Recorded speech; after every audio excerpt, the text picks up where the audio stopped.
The house was quiet until the walls began to whisper.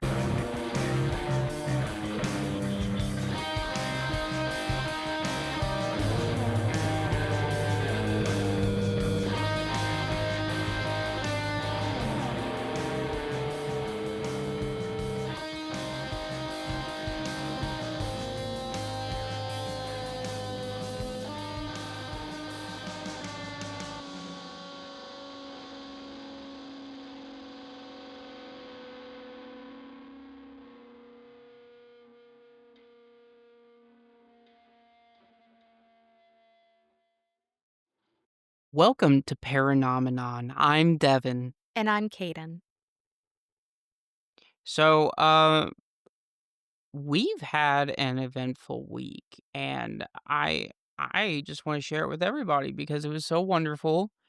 I love moving people so That's your much. favorite. I love moving people's houses for free when I don't get anything out of it. You get love and respect Love and respect. and gratitude. Okay, because I can buy new clothes with that.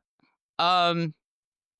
So this past week, we had the pleasure. I'm grateful that I can help people today, and we helped our sister move her house. She moved into another house. She went from one house to another house. Hopefully, it's a better situation for her. And thank goodness I have a strong support group these days because I was able to find four people to help. Can we also just talk about how ridiculously expensive professional movers are?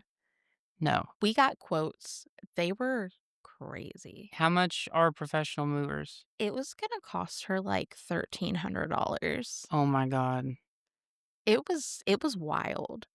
And she doesn't really have that much stuff. She doesn't. No. She didn't. She doesn't. No. Overall, though, it was really good. I feel like it was probably one of the easiest moves we've ever helped with. But your friends are They're the real heroes. To show up early in the morning and move, even though, okay, so this is what pissed me off. Oh. Yeah. Well, not piss me off. I mean, that's a strong word. It takes a lot more to piss me off. But what sucks is she has now set a precedent where people that help us move get $50 for helping. So now, next time I have to ask my friends for help moving, I have to not only get them pizza, but I also have to pay them $50 each. I feel like $50 is a bargain, though. I mean, if somebody offered me $50 to help them move, I probably wouldn't answer my phone or return their call. I just every time somebody needs help moving, they know I get sick immediately and I can't make it to help them, so they never ask anyway. I've noticed nobody ever asks me to help them move, and thank God. That's not necessarily true, though, because this is the second time that you've helped Ashley move. I think she has no choice. She doesn't know anybody else, so of course she's gonna ask me, and I know people, so I should have pocketed that $50. When she said each of them are getting $50, I should have been like, "Hey, out of the goodness of your heart, could you help my sister move?" And then when everybody wasn't looking, I should have pocketed that $50. I don't think that would have worked out well for you, honestly. But to be fair, we did give you full negotiation rights on You didn't. You told me offer them $50 and get 4 people and say that there's pizza. You didn't say I could negotiate or anything. I said you asked me, "What is the budget?" And I said, "No more than $50 per I probably person." would have given them more than 50, like 100 at least. Valid. I'm not saying it Instead of was pocketing the money, I would have given them 100 each.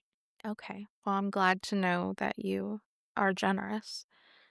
Yeah, no, moving was a lot, but it's done, and we're so happy about that.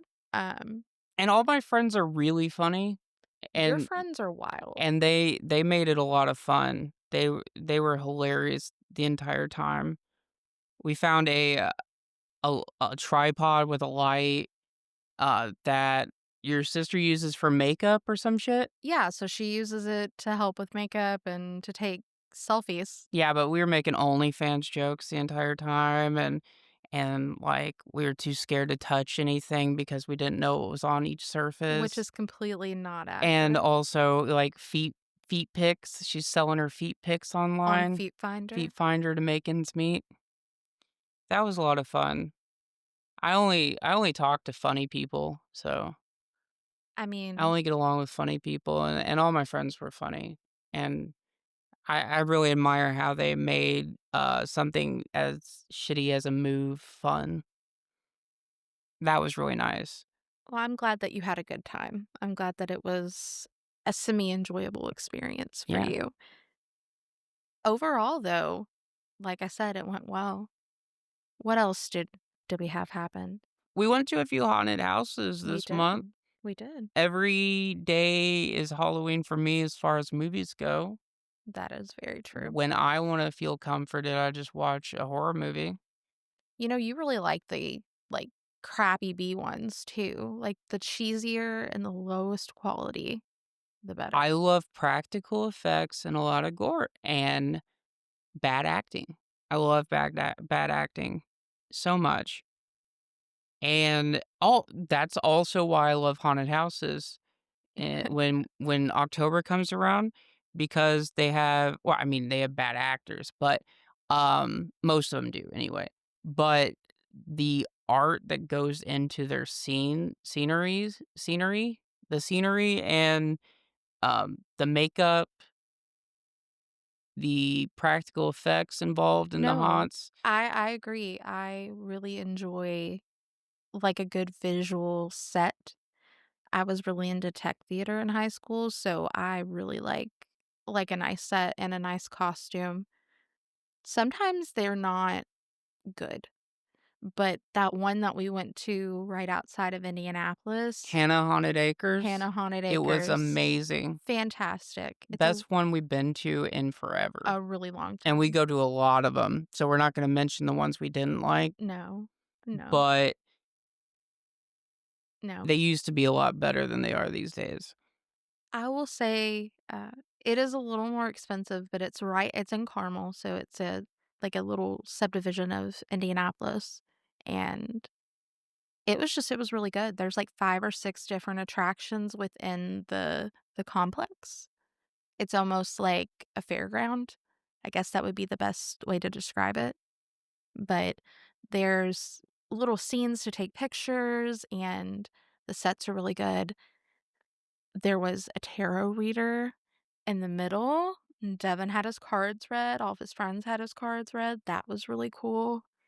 Um, one of my favorite things Devin actually didn't get to do, which was the haunted hayride. I love how you get to rub that in all the time. I I wasn't there fire involved? There Did I was. miss out on some There fire? was some pyrotechnics, lots of animatronics. I'm not gonna say it was scary, because it wasn't, but the scenes were neat.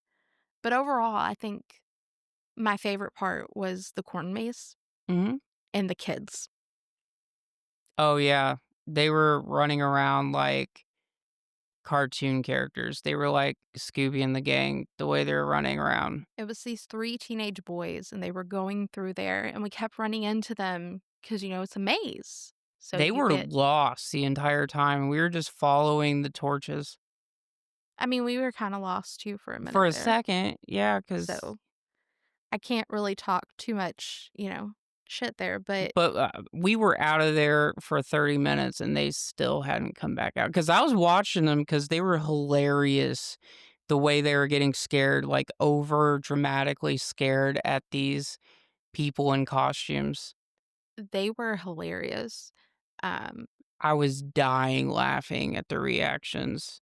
there It was was so much fun just seeing them scared. so the possum, that was, like, the best part for me. There was this guy dressed as, like, a possum monster.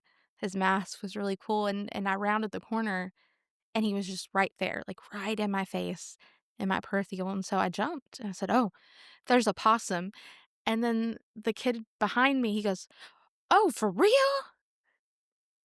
It was so hilarious, What and do you do then then? Do you run? yeah, so he saw it, he goes, "Oh, for real? Oh, shit," and then they Scooby ran. Yeah. Like, Scooby and the gang, like, you could practically see their feet in the air with little I think I saw them bump into each they other out did, of fear, like, they they got so did, scared they bumped into each other as they were trying to run away. they did, That was they amazing. absolutely did. It was great. We Um, had so much fun. I so had some apple cider, and it made me have to my guts up. Like, when we were in line for the haunted hayride that I missed, I had to hop out of line real quick and run to the bathroom, so that was upsetting, so the real but haunted very house, necessary. The real haunted house was the porta potties. that's the real scare. That's a real scare, and that's not just that place, you can't go to a nice porta potty, so that's no reflection on the haunted houses. So, I don't think I've ever seen, like, a there's clean not a there porta potty it pic doesn't exist. it really It doesn't. doesn't exist. No, but that was the only my only complaint is that it was so late by the time that we came home that I was literally falling asleep. That's on us. That has nothing to do with no reflection on the No. haunted house, or haunted attraction was perfect, wonderful people, very friendly people in costumes. There's one that looked amazingly freaky that was so friendly and cute at the same time as freaky and took pictures with us. Yes, That was so cool. that was really cool. We need to get Overall pictures of those up online. yeah, we could probably add those. Yeah, We'll need to ask everyone if they're okay with having them posted, but if we get the permission, we'll put them up. wasn't she like a cute She looked like almost like plant creature? she almost looked like, one of those things from Stranger Things. Like, that's what it reminded me of, like the Gorgon? Oh, no, she didn't look like a Gorgon. You don't think so? She looked like a plant thing. I don't know. I was getting a Gorgon vibe. No, there's no way. What You're is gonna see the picture later and be like, I can't believe I thought that." No, nothing like Stranger Things. I'm Oh, looking nope, at nope, you're looking I am. made you look. I am. No, she really didn't look. I don't have the pictures myself, or I'd look. No, she definitely No, that's a Gorgon. You're telling me she didn't have she a Gor didn't look like that. She looked like, she had an onion head with petals coming out. okay. I'll take your word for it. Either way, she was adorable and funny and scary at the same time. It was a good time. It was so much fun. I loved it. What else? Oh, so I think we mentioned it last time, but we are currently in the process of puppy proofing. Yeah, it'll be a couple weeks before the puppy comes home with us, and we're gonna take him to the vet, to get shots and everything the same day. Mhm. Okay. Yeah, And we've been getting pictures of him, and he's getting huge already. absolutely massive. It's gonna be a huge adjustment, I think, mostly for Caligula. Yeah, the cat's here, and he's just looking away from us right now. He's just not dignifying us with looking at us right now. He's on the couch next to me just looking away toward the wall. I think he's sleeping. He's He's tired. He's had a never long really day. asleep. No, he's Speaking of the cat sleeping, I think my favorite thing is when he's in a deep sleep and he's just snoring. Like, little kitty cat snores are just the cutest thing ever. he does He's snore. my best friend. He's great. He will always be my best friend. He is fantastic. He rules with an iron fist, though. He Yeah. is the manager. So, speaking of that, before we get too deep into the weird stuff, Too late.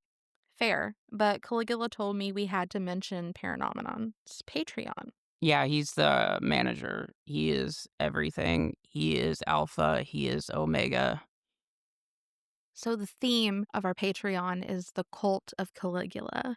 So we're calling our patrons, what are we calling them, Devin?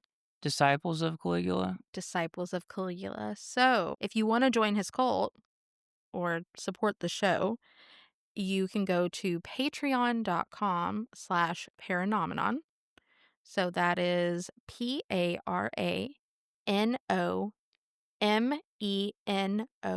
Membership includes mayhem, bonus episodes, bloopers, and all things Caligula. There are a few different membership options. We have a ton of really fun stuff planned for Caligula's disciples. So if you're interested in supporting us and getting all the goods, go check it out. A lot of exciting stuff to come for the podcast as well. We have a YouTube channel that we're going to have eventually some visual stuff up there. We would love your input on the kind of content that you all want to see. So if you go, we actually have a website. It's www.paranomenonpodcast.com. If you go to the website, it has links to all of our social media. It has a direct link to Patreon. You can access Spotify, but there's also a contact us form where you can send us an email directly with any comments, stories, ideas, requests. We would love to hear from you. We really want listener stories. I want to do some listener stories. I want to hear your all's experiences just so I can share my personal experiences. We want to call them campfire tales. Is that what we want to I call them? think that's Because the you didn't tell segment. me anything about this. I You're have a just vision. So yeah, okay. campfire tales. Campfire Uh, tales. so Yeah, let's put a fire pit in the middle of the living room in the apartment just so I can have s'mores. So get on it, guys. absolutely. Okay, so I guess we can just jump into the Yeah, story for you today. you have the story today, Today is and me. I'm really excited to hear your story and you tell the entire thing while I chill out with Caligula here. I'm just gonna chill. You handle this. You do it, lady. Do it, lady. Okay. So I actually didn't know very much about this topic, which apparently it's pretty popular. So today's story is over the Bell Witch haunting. Have you heard of the Bell Witch haunting, Devin? Yeah, we even watched that documentary together. We did. So prior to the documentary, though, had you heard of the Bell Witch haunting? Yeah, Okay. we might have even gone over that in school, I don't know, but so expect me to correct you on some stuff if you're wrong, Oh, or expect me to chime in and be like, "Whoa, oh, oh, you forgot this," okay. because 'cause I'm gonna be an all Yeah, over it. you can be Yeah, an I'm used to you being I'm an ass. I'm your better half, Oh, okay. just like you're my better half. You complete me. You complete me. You complete me. Oh, no, you Okay, complete me. John Bell, talk about John Bell. I'm gonna And then no, no, you gotta talk about, where they're from. And so I'm kidding, I'm kidding. I'm not gonna tell you how to He's you moving the start how notes. you wanna start, okay? Got it. Will do. I Thanks believe for in your you. I permission. believe in you, baby. Thank you. You got this. Did you just mute me? Oh, you muted you oh, you're taking a drink. Okay, I thought you muted me. I thought you got so sick of my shit that you just decided to mute me. But no, you're sipping your tea, and thank God you're not sipping your tea in the microphone. I'm trying to be mindful and respectful of your misophonia. Is it misophonia? Misophonia or whatever? Misophonia? Yeah, I got that shitty thing where I just lose my shit internally every time somebody makes mouth noises. He hates it so much. You can't even eat in front of him if he's not eating or watching something loud. If he's at all paying attention, he will completely hulk out. It is awful. Yeah, if I catch Caden breathing too loud on this recording, we're gonna re-record the whole thing. This is take number 5, guys. We've been at this all day. All day. You're s We're actually kidding about that. Go on, baby. You Okay. got this. So, John Bell was born in 1750 in Halifax County, North Carolina. He was the son of William and Martha Bell. They were prominent landowners throughout Edgecombe, Nash, and Halifax counties. Now, from what we can tell, John had a fairly normal upbringing in early adult life. He was an apprentice cooper, which is a barrel maker, fun fact. At 23, he purchased his first 323-acre farm. Oh my god, isn't that amazing? Like, think about how much land 323 acres is. I grew up with 3 acres and I thought I had it made. Like, we had a whole farm on just 3 acres when I was growing up, but that's 323 acres at the age of 23. I mean, it by today's standards, it definitely is really impressive. However, the life expectancy back then was a lot lower, so 23 wasn't as young as 23 is today. I'm just saying, like, 323 acres, I would kill to I just want 2 acres, just give me 2 acres. Too. We're 33 and we ain't got 2 acres, fuck. Well, to be fair, he probably purchased those 323 acres for a third of the cost of, like, our car. So, a little more attainable back then, you know? So, John was an active member of Union Baptist Church. He eventually met Lucy here, which was his wife. John and Lucy were married in August of 1782. He was 32 years old at the time, and she was 12 or 14. There's not. Ew. Mhm, So yeah. it wasn't even arranged marriage? I don't know, I mean, like, that doesn't make it better, but I mean, I think it was more so her family was really, like, prominent. They were landowners, his family was really prominent, they were landowners, and so I think he just saw her and was like, "Yep, that's the one," and they were like, "Yeah, you can totally marry our child daughter." God, that's so creepy. It I is just creepy. imagine like, "Oh, how much for the little girl? Okay, okay, no, I don't wanna imagine that. 3 pigs and 2 chickens for the little girl." I bring up the age gap is because it kinda becomes relevant later, but yeah, there was a huge age gap. We are not fans of that. I don't care what time period it is, it's still not okay. It's not Not okay. okay. It's definitely not okay, but, unfortunately, that's probably gonna be a trend for some of these older stories. You're gonna hear some really awful shit. Um, Sorry to sorry to interrupt. Just Side rail there. we had to say something. Mhm. Had to say something No, about it. definitely. So, after they were married, the Bells bought a farm in Edgecombe County.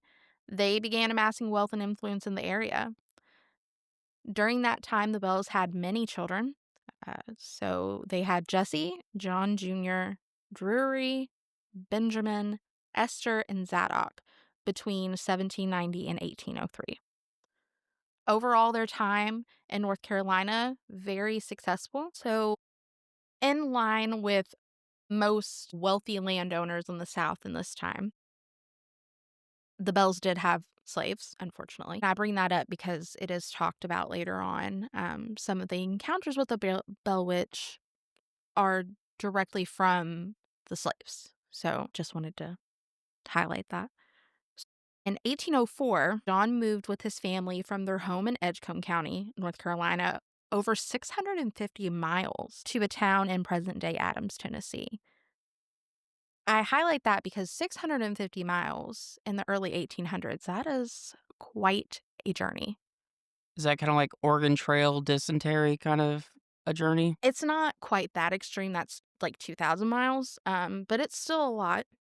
Wait, you know the mileage of the video game? No, but I know how long the Oregon Trail is. The video game, right? The It's the a video game, right? the actual journey. Wait, no, the video game was based on an actual journey? Shut up. No, I'm serious, like, Really? I don't know shit about the Oregon Trail video game.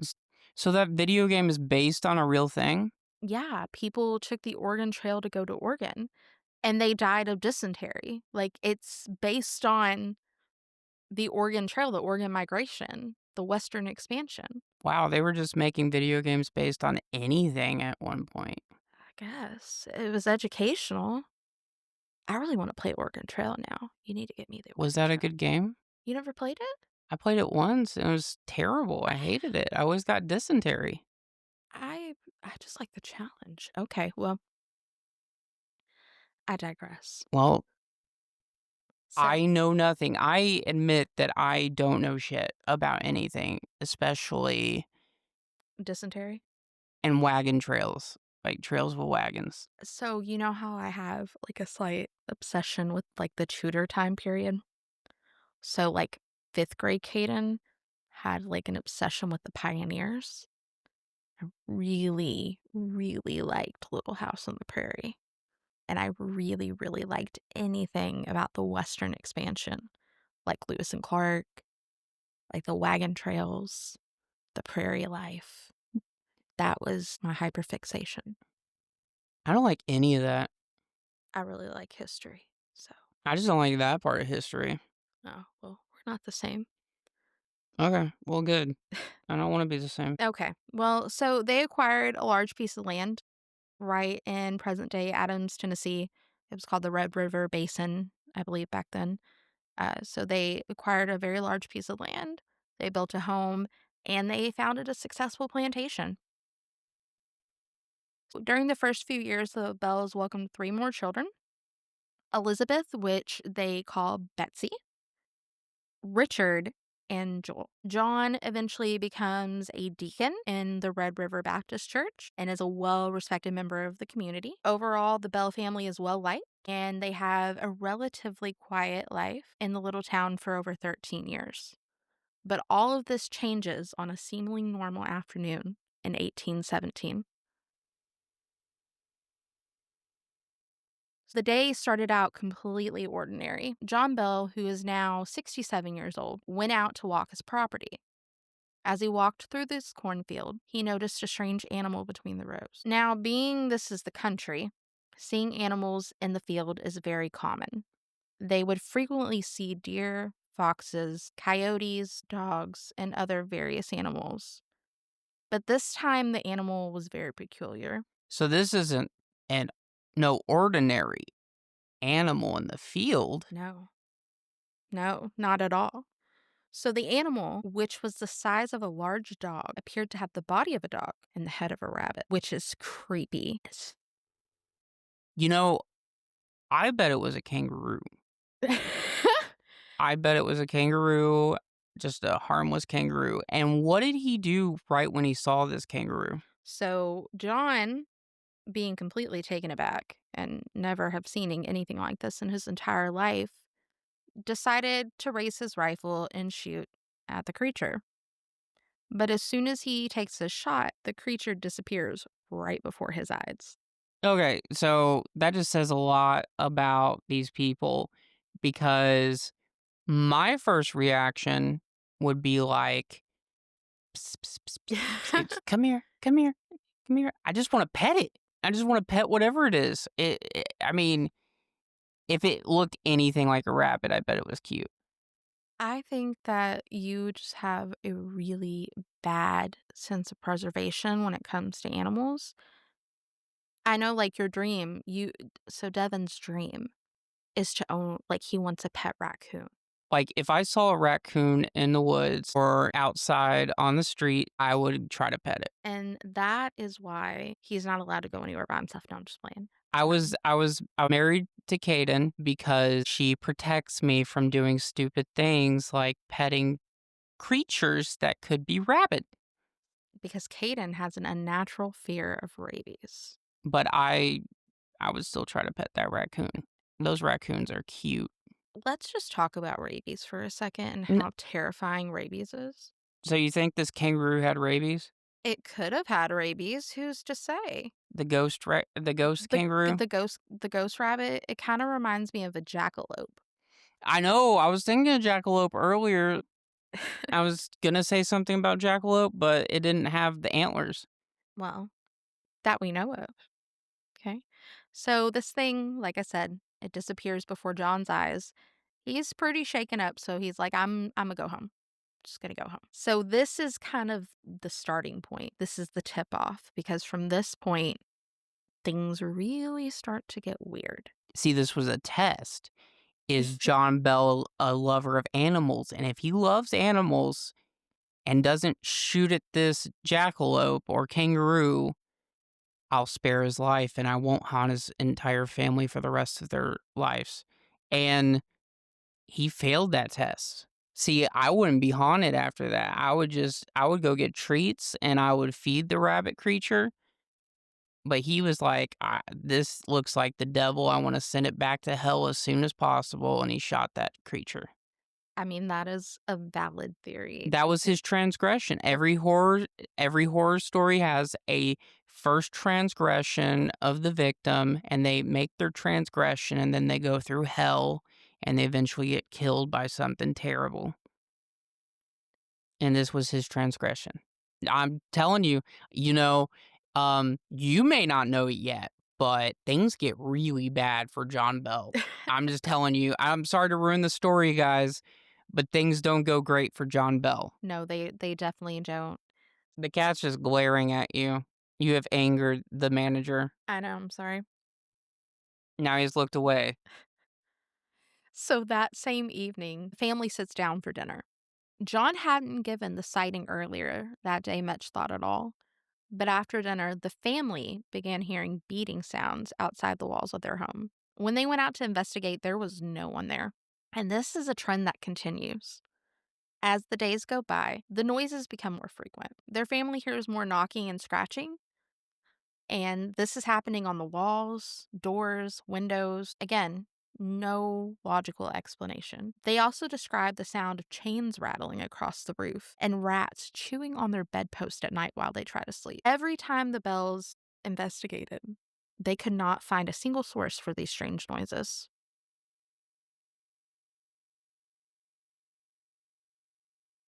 The children and the slaves also began seeing strange creatures and unexplainable sights on the property. Many of the enslaved workers reported seeing ghost lights in the fields and the woods at night. Dean, one of the slaves on the property, was married to a woman who lived on the plantation down the road. Dean would frequently walk over to see his wife in the evening. One night, as Dean walked to see his wife, he encountered a very large black dog. The dog tried to attack Dean. Dean, thankfully, was carrying an axe and was able to defend himself. So he killed the dog. The next night, Dean again walking to Wait, wait, go. wait. How did he kill the dog with the axe? He cut its head off.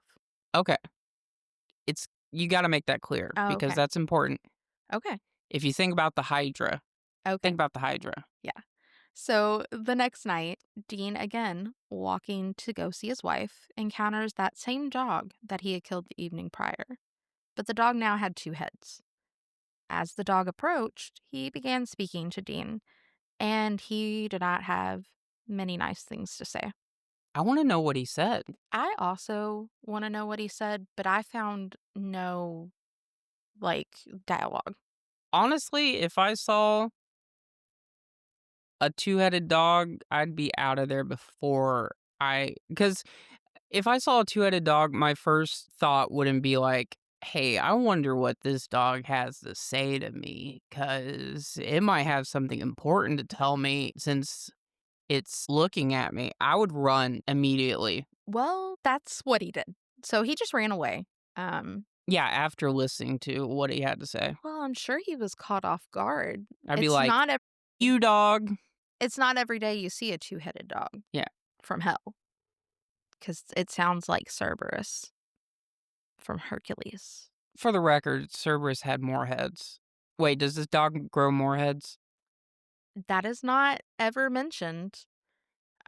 Does he come back with 2 heads again? He comes back, yeah. With 2 heads again? So, you know, After that, Dean began carrying what they called a witch ball, which was made for him by his wife to protect him from the creature. But over the years, he would allegedly have several other encounters with the witch.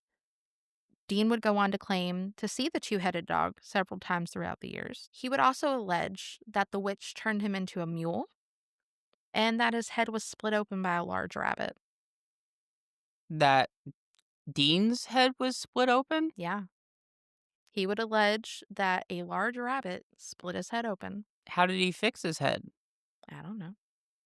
Did it just go back to normal after the encounter, I or mean, I don't think it was a split like in two. I think it was just a large gash. And that's actually documented. I think that's in documents. So, but yeah. So Dean, he was going through it.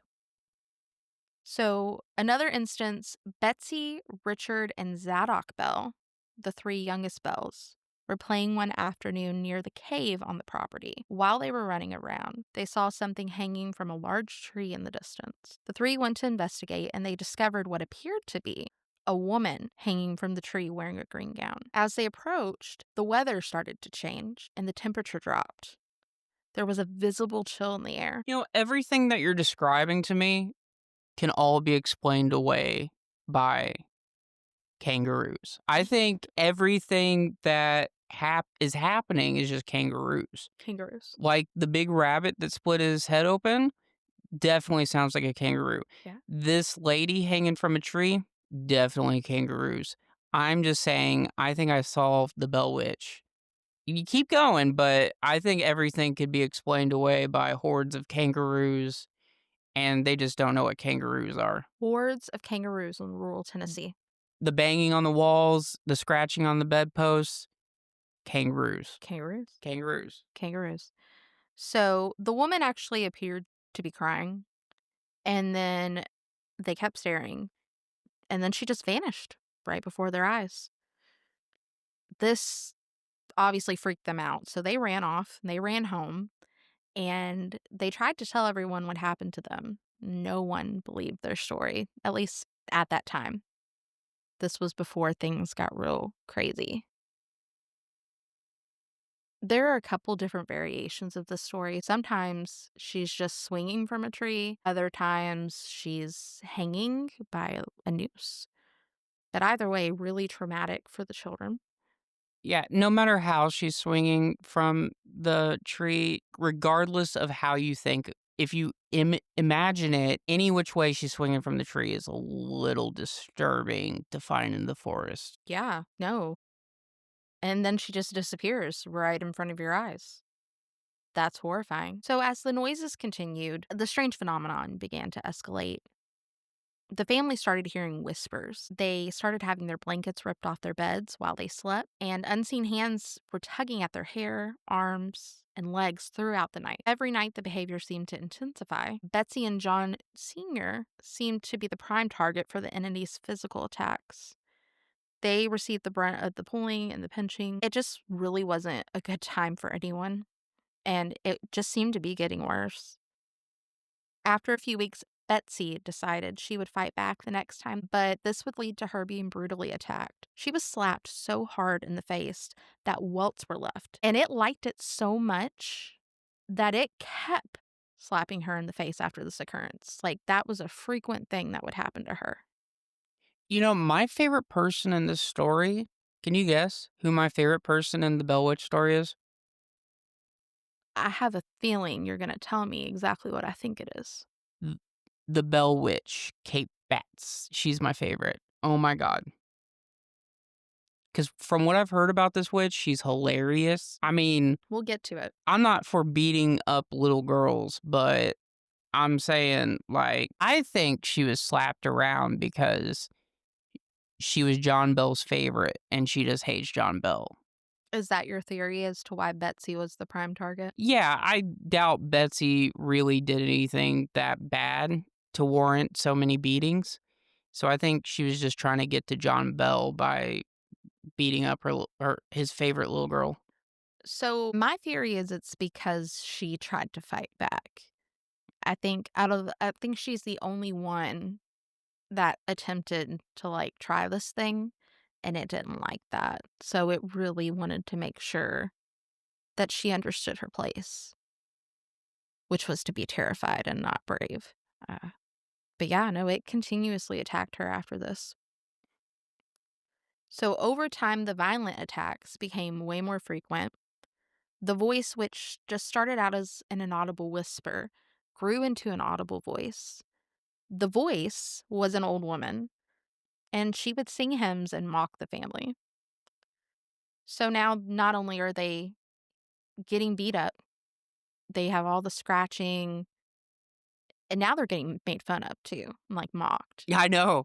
by an old woman, Fro which makes it even more insulting. from what the stories say, like, she was quick-witted, Very. and she would just, like, rip them to shreds with Yeah. her words, No, she was very mean. and she cussed like a sailor, but at the same time as cussing like a sailor, she could quote scripture verbatim. Yeah. No, she was quick with it, as you all will cease. My kinda old lady. So the family, they were terrified, and at first they told not a single person what was going on for fear of being scrutinized or accused of witchcraft. The family was terrified, and at first they told no one. They were in fear of being scrutinized and accused of witchcraft or dealings with the devil, which for this time period definitely tracks. But after some time and an increase in the violence, John Bell Sr. confided in his close friend and neighbor, James Johnson. Now, James was curious, and he was also concerned for his friend. So he offered for he and his wife to stay overnight with the Bells to witness the phenomenon for themselves. At first, the house was quiet, and it seemed as if nothing would happen. But after laying down for the evening, the Johnsons were jolted awake suddenly by the noises the Bells had described. Their covers were yanked off their beds, and James screamed out in terror, "In the name of the Lord, who are you?" After this, the entity fell quiet for the rest of the night. In the morning, James told the Bells that it was likely an evil spirit, like the Bible talks about. I'm sure this was at least somewhat validating for them that somebody else finally saw what they were going through, or at least a little piece of it. I can only imagine they probably thought they were going crazy. One of the things I noticed in every story about a haunting. Oh, you can't hear me? One of the stories that I've noticed about any story or every story with a haunting is the family goes through this period of, "Am I going insane? Are we just imagining things?" And then they go through this period of trying to explain things logically, and then they finally get to the period where, "Okay, we know this is a fucking ghost, so let's just hope it's not malevolent." And they go through that period of trying to figure out what the ghost wants and if they're malevolent. And then they're like, "Oh man, this ghost is malevolent and wants to kill me. What can we do to get rid of it?" Those are the stages of ghosts. Yeah, I know the Warrens, they have the stages of possession, but those are the stages of just dealing with ghosts. we should trademark that. Yeah, we should. Yeah. Yeah. So James has a big mouth. So he goes and he tells everybody about what he saw. And word of the troubles in the Bell household began to spread. So neighbors, being nosy as they are, began coming to witness the voice for themselves. The spirit, the spirit, the spirit, The spirit. the spirit begins carrying on conversations with people. It sings church songs, and it could even repeat sermons preached in two different churches miles apart on the same day. Once, the preacher of their local church came to the home, and the entity debated with the preacher over his own sermon, which I'm sure probably really pissed that preacher That's off. hilarious. I would love to know if she, like, actually had, like, a good point, like, a valid point. Like, her criticism, like, good criticism, or was she just being an asshole? I bet she was intellectually educating and at the same time taunting, like, Yeah. beautifully. That's how I imagine it.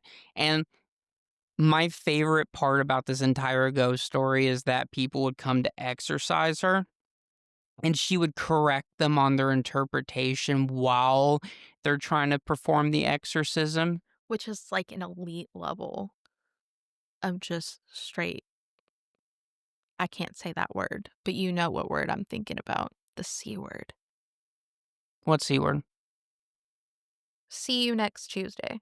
I was just trying to get you to say it. Yeah, I'm not gonna say it. Aw, let it go. Just No, say it. we can't. It's fine. So word began to travel, as Devin mentioned. Many folks far outside the town, they had heard the tales of the entity, and people started coming to witness what they were referring to as the Bell Witch. Now, this eventually would spread all the way to Nashville, and it got the attention of Major General Andrew Jackson, who you would all know as President Jackson. But back then, he was just a major. Now, Major Jackson had actually served in the Army with John Bell Jr., and he was acquainted with the Bell family. He actually owned a home in Adams. So he decided, upon hearing about all this, unrest, that he was going to go and see what was happening with the Bells for himself. So in 1819, Jackson traveled to the Bell farm with a large entourage. But as he approached the farm, his wagon suddenly stopped moving. It was almost like it was stuck in the mud. Jackson got out to investigate, and after a few moments, he loudly proclaimed, "By the eternal boys, that must be the Bell Witch." Then he heard a disembodied voice which told him, "You may go now, General Jackson," and claimed she would see them again that night. She's so cool. Like, I love her so much. Like, that is so cool. You, the future president, because let's be clear. The Bell Witch knows the future. She predicts the future accurately later on. Like, Well, I just allegedly, I just want to bring she does. Like, let's for the sake we are a paranormal we are paranormal. We are a paranormal podcast. We're not necessarily about the facts. We're about the paranormal. And let's just say paranormally she predicts the future about the Civil War. I would like to clarify that Paranomenon is 100% about the facts. I'm about speculation because that's usually where the craziest shit Devin, lies. Devin just likes to stir the pot. I like the cool shit, okay? And some of the cool shit is they're still looking for proof. So let's just say in the lore, in the folklore about the Bell Witch, she predicts the future. Thank you. And later on, she predicts the Civil War. Later on. We don't know if she predicts the Civil Okay, War that's what I or if saw in she the. makes predictions about the Civil War. They don't specify. Okay, this is yours. Yeah, so So you hush it. gotta do the research. Hush Okay, it. no, I'm just saying she gave permission to the future president of the United States. You may go, but I will see you later. Like, oh my God, who is this lady? She is awesome. She is sassy. So cool. So Jackson and his group, they set up camp on the Bell Farm. Jackson goes inside and he sits with the family and they reminisce and they tell war stories and they just, catch up, have a good night. Meanwhile, back at the camp, one of Jackson's men are bragging about being a witch tamer. He claimed his silver bullet could kill the spirit. He probably said some other uncuffed things that we just don't know. But whatever he says, it doesn't bode well for him because a few moments later, he was struck and then thrown from the house and chased off the property by an unseen force. Wait, didn't like he okay, what did you find out about him shooting the gun? Because I remember him shooting the gun and it didn't fire or something. I didn't see anything. You can Google it if you can find something. I can't speak on that because I did not see anything about that in my research. Well, the point I wanted to get at is he was already being dumb. You know, I mean, yeah. you can't kill a ghost with a silver bullet. It's like Maybe if there was a werewolf around, maybe if the Bell Witch was secretly a werewolf, you'd get by, but he obviously didn't know anything about monster hunting or ghost hunting. I mean, clearly not, but it didn't work out for him anyway. The entity then spoke out and claimed that there was another fraud in Jackson's group and that she would reveal it the next evening. Now, Andrew Jackson, being the pot stirrer that he is, he wants to stay. He's like, let's stay so I can find out who the other fraud is. But the boys were not having it. And they were like, we have to leave. So before dawn, Jackson and his entourage left. And it's reported that Andrew Jackson said that he would rather fight the British than the Bell Witch. I bet one of his boys in his group was actually a kangaroo with a mustache on, and the There's nothing to see kangaroo here. yeah, the kangaroo didn't want to be found out as an imposter. Nothing to see here at all. So over time, as we've mentioned, the entity becomes known as the Bell Witch. And I was a little confused about it being called a witch when it's a spirit, but apparently back then, witch was also a spirit. It was a catch-all phrase. It was. It wasn't just like a magic user. So that was interesting to learn. The family, however, they referred to her simply as Kate because that is what she told them her name was. Now, the origin of Kate is really never clarified. She says a lot of different things. She also is a liar. Yeah, she was a big liar. So, Did she say her name was Kate Batts, or did she just say Kate? Kate. She says Kate. So, we'll get to that in just a minute. So, Kate speaks of being a spirit once happy, but now disturbed. Some people thought, because she said her name was Kate, that she has to be the ghost of Kate Batts. Now, Kate Batts was an eccentric neighbor who had passed away that people believed used to dabble in witchcraft. There's also like a side story to that there was some confusion because the Bells had an altercation with one of their neighbors whose last name was Batts over a purchase. And I won't get too far into the details of that. But Kate Batts, while related to that person, was not involved in that. But that's kind of how her name also got brought into this. And let's be clear for those of you that aren't familiar with witches in old times, if you were just an isolated member of society like a hermit, or if you did anything slightly differently from everybody else, you were known as a witch. Oh, yeah. Especially like a woman, Yeah, especially women. especially a woman.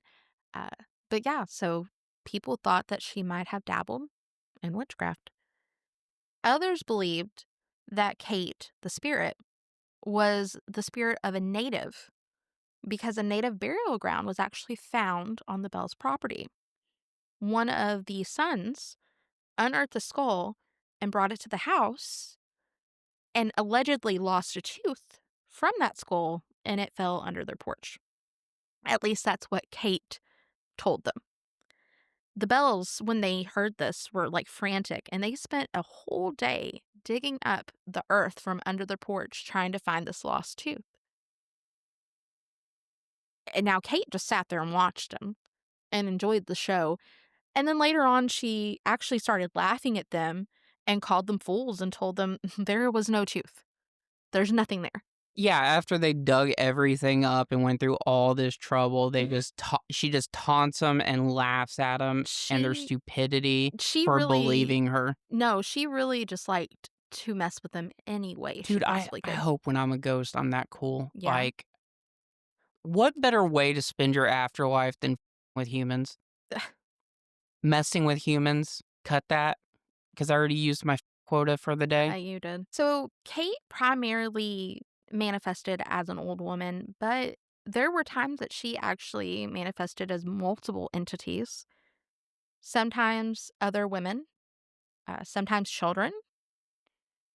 There are a few stories about her basically showing up as multiple people, and it seemed that she just grew stronger the more people kept talking about her. She would, like, host parties in their house with other ghosts, Yeah. is what it seems like they described. Mhm. Her, along with other voices being heard in the room.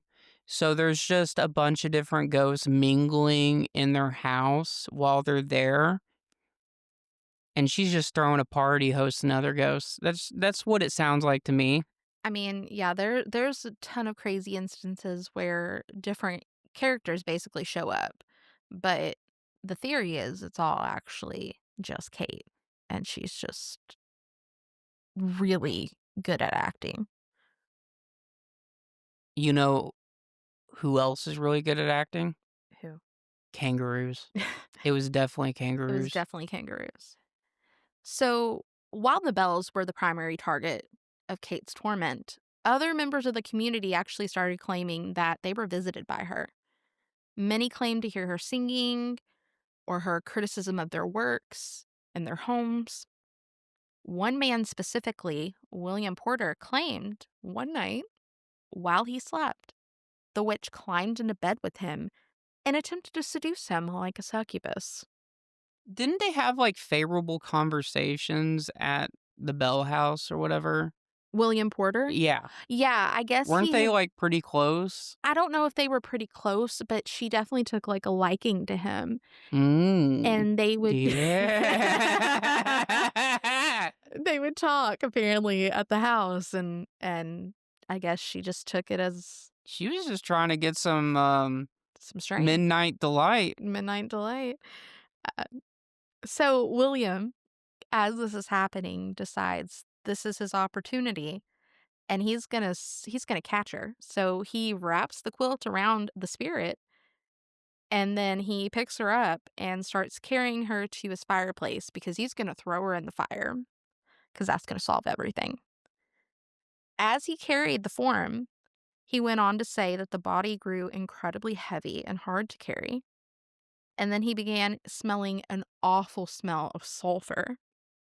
And the smell was so strong that he literally just dropped it and ran from the house. So, a little while ago when he came back, obviously, she was gone. So that didn't work out for him. I don't think He missed out. he missed out. Some Yeah. ghost strange right there. Visitors from out of town were also victimized by the Bell Witch. On one occasion, a group of Shakers had traveled onto the farm, and they were set upon by 3 dogs. The witch claimed credit for this attack. The Shakers What are left. Shakers like? They're like religion. It's a religious group. So we got Quakers and Shakers? Quakers and Shakers. Yeah. No, actually, I don't know what the difference is. Let's Google that so that everybody knows what a Shaker is. So Shakers were, and this is straight from Google. So Google AI overview. Okay. Shakers were members of a religious movement known for their ecstatic worship that include shaking and for their communal, celibate, and pacifist lifestyle. They originated in England in 1747 and established numerous communities in the United States. So they were celibate. They believed that celibacy was a higher life than marriage, and as a result, they did not have children of their own. Oh, no wonder the Bell Witch them up or messed them up. No wonder the Bell Witch terrorized them because she was all about getting it. Well, yeah. I mean, other than that though, like they sound chill. Like they're pacifists, they're big on equality, uh communal living. They sound like hippies, only It sounds great, celibate. except for celibate. Yeah. Yeah. Well, the best part about hippies is free love. Oh, well, yeah. So missing out I on the guess. fun parts. Well, they never came back. So whatever she did to them, the dogs and God knows what else, they weren't into it. There's another story, and you just kind of hinted on this before. Dr. Mize was a famous conjurer from Simpson, Kentucky, and he actually came to exorcise the witch, during which Kate mocked him and did other things that they don't mention, but it was enough to actually frighten him off, and he ran away. How embarrassing. Could you imagine? Yeah. So, as we've kind of mentioned, Betsy Bell is really like the central figure for Kate's torment, but it gets way worse for her when she becomes engaged to her childhood sweetheart, Joshua Gardner. Kate was mad. She was enraged. She did not like the idea of Betsy and Joshua getting married at all. As a matter of fact, she forbid Betsy from marrying Joshua. So Kate would go on to whisper warnings and make threats, and she did so until Betsy finally just broke off the engagement on Easter in 1821. So this is where things get a little suspicious. And it's kind of an interesting theory that people have. It's a rabbit hole, and I find it plausible. Betsy had a teacher by the name of Richard Powell, and he was her former teacher when she was a child. Now, Richard Powell had come to the area and claimed to be single, but he was actually married. So he lied about that, which is also really weird. But he actually had an infatuation with Betsy, which is really gross if you think about it, because he was their teacher. I know I've said this a lot. Mhm. I know I said this a lot, but they claimed he was a ventriloquist Mhm. and that he practiced the black magics, He studied the occult. studied the occult, and a ventriloquist. Do you know who else studies the occult and is a ventriloquist? Who?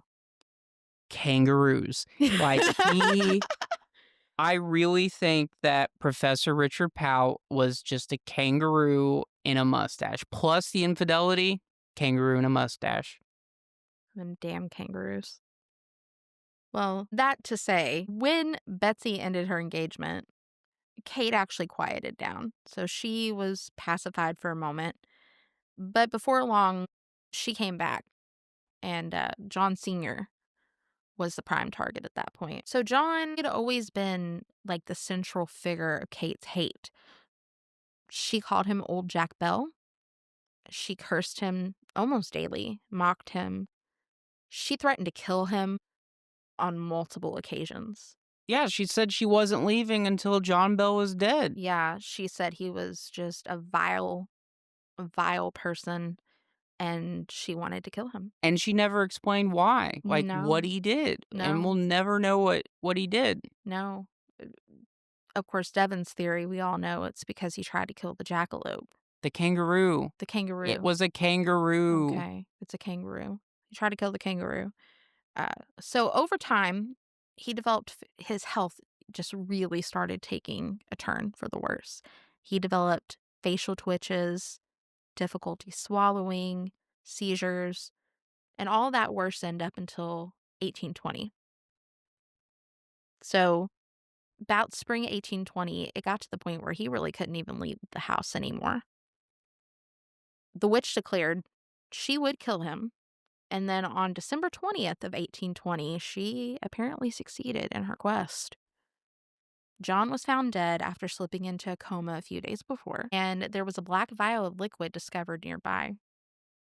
The family decided it would be a good idea to test it on their cat, and the animal died instantly. The witch's voice then rang out, "I gave old Jack a big dose of that last night. That fixed him."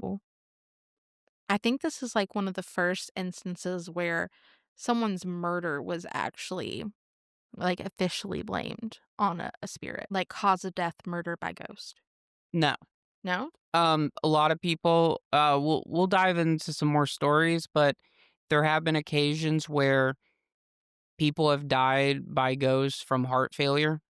Oh, I think this is the only occasion where that we've read about or that I've read about where a ghost has used poison to kill somebody. So you're right in that aspect. like a physical, like I actually physically put something in the world to murder you. Yeah.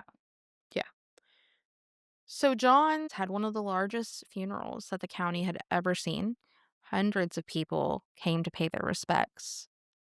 As people made their way to the graveyard, the spirit actually laughed. You could hear her laughter echoing through the trees. She was singing a mocking tune, having a great time, and did so until the last mourner left. Well, after John's death, the disturbances really quieted down. They almost came to a complete stop. But Kate wasn't 100% done. She actually came and appeared to Lucy Bell and proclaimed that she was leaving, but she would return in 7 years.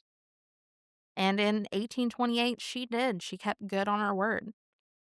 This time, she showed up to John Bell Jr.'s house, and they spent about 3 weeks together.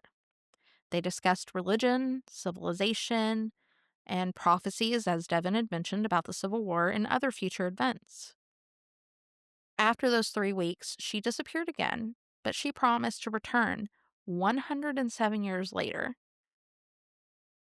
No one has been able to confirm if she ever actually did reappear, but regardless, the legend lived on. In 1934, which is about 106 years after the last quote unquote known Bell Witch sighting, Dr. Charles Bailey Bell, John Bell's great grandson, published a book about the haunting to coincide with the spirit's supposed return. The book included notes from earlier family members detailing the 1828 conversations. The following year, nothing unusual was reported, though some locals did claim that the witch never really truly left. Dr. Bell died in 1945, so today, the Bell Witch Cave still attracts visitors from all over the world who claim to experience strange sensations and lights. Locals warn against Locals warn against removing the stones from the cave. Apparently, that's something people like to do. They say that doing so brings really bad luck. Now, one of the things that the locals talk about is a ritual to summon the Bell Witch. And it's said that if you stand and look in a mirror and say, "I hate the Bell Witch," 4 times, she will appear. Very similar to Bloody Mary.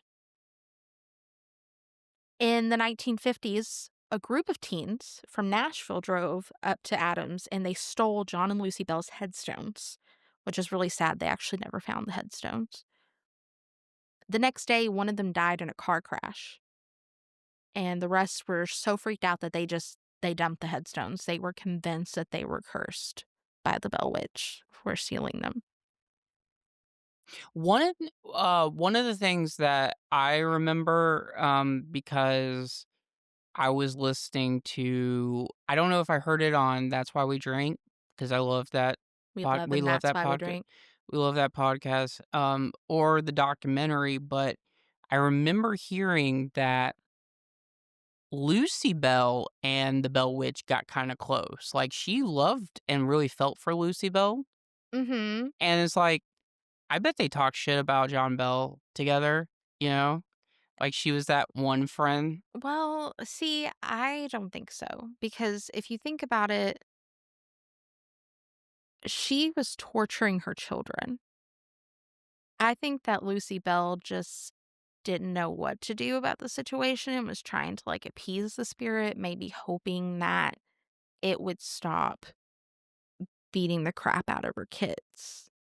Because I mean, husband aside, like, creepy husband aside, like, the Bell Witch was beating her kid. Like, Betsy specifically was getting backhanded almost on a daily basis. So, I don't think Lucy Bell was fond of the Bell Witch. I think the Bell Witch even said that there's never been a more gentle lady. She was, like, a very kind person, if that makes sense. You know, I this really the whole story of the Bell Witch reminds me of one of those Disney movies, one of those past Disney movies where there's, like, some character enters into a family's life and they kind of clash at first, but then they grow close together. And this person in their life is kind of like helping the kids out with their homework No, and their school projects no. and helping the husband with work. And They kinda it's like a wacky little family movie. That's kinda what this reminds me of, except for, the father gets poisoned and the kids get slapped and beat, and the slave encounters a two-headed dog, and there are a bunch of kangaroos everywhere. Lots of It was kangaroos. just like a Disney movie. No. Okay. No. No. That's it for tonight's episode, No. but remember No. That's hilarious. But no. Okay, what I'm else not done. what else do we got? Okay. So, overall, there's a lot of debate. Was this actually paranormal or was this just circumstance based on the events in the world? So, right around the time that this was happening, You had the comet. you had the comet. So, the Century Comet, I think is what it was called, or the Great Comet. There was the earthquake in the New Madrid region, so the big one that caused the Mississippi River to run backwards. Mhm. And then you had the earthquake or the volcanic eruption in Indonesia that caused like a mini ice age. It actually snowed in July that year. Is this the mini ice age that I brought up in my werewolf tales? No, 'Cause no, that was older. okay, That was older. 'cause this That was was in like a the true mini ice age. This was like a cold summer, okay, if that makes sense. a winter, summer. Yeah, winter summer. Okay. So overall, there was just a lot of really like almost apocalyptic things that were happening. And there was also the Great Awakening was going on, so there was, like, a religious fever, so a lot of people thought it was the end times, and so they thought that the Bell Witch just the thought of this and, basically, mass hysteria is what I'm getting at, like, a lot of people think one small thing happened that was odd, and it just spread like telephone, and people blew it out of proportion. See, if everything in the accounts was true, like, let's just say hypothetically everything was true, Bell Witch was real, she actually talked, she actually did all this shit, she predicted the future, all of that. Okay, if all that's true, no doubt in my mind, it was demons. Yeah, Definitely demons. All the symptoms are there, the sulfur, being multiple places at once, predicting the future, knowing where things are, yeah, the open communication, multiple spirits, um, gotta be demons. But if we're talking about different like trickery, telephone, word of mouth, ventriloquism, all of that, kangaroos. I think it was just a combination of maybe there was, like, a Bell Witch, like a haunting, but I think some of the stories are probably a little exaggerated. There's also a theory that, the grandson, Charles Bell, definitely took some creative liberties in his book to kinda upsell it, so that's also a theory. Some people really do believe, that it was, in fact, Richard Powell, who was using ventriloquism and manipulation to scare Joshua Gardner away and to get the Bells to give their daughter to him for safekeeping, And he was just 3 raccoons in a trench coat. basically. Yeah. So, regardless, rather it be a true haunting or mass hysteria or just some enduring Southern ghost story, the legend of the Bell Witch really has continued to haunt Adams, Tennessee, almost 2 centuries after it began. This is something that locally, from the time that you were born, you hear the stories of the Bell They Witch. teach it in school. They teach it in It's a school. great story. They teach it in school. Parents tell their kids things so they'll behave about the Bell Witch. So it's really ingrained in their culture. You can actually go. So if you're interested, they do paranormal investigations at the Bell Witch Cave and on the property. So if you are interested in going, that is an option. Don't just show up because the property is still private property. It's still in their family. It is still used. So, don't just go try to be a junior investigator, but you can go and you can pay and you can have a guided tour. So that's cool. But yeah, that's the story of the Bell Witch. That's it for tonight's episode. But remember, the strange stories never really end. We'll be back next week with another tale that'll keep you guessing what's out there. Until then, stay curious and maybe keep the light on. Thanks for listening to Paranomenon. If you like this episode, follow us on Spotify, Apple Podcast, or YouTube, and help us grow by sharing it with a friend who also enjoys the things that go bump in the night. See you soon.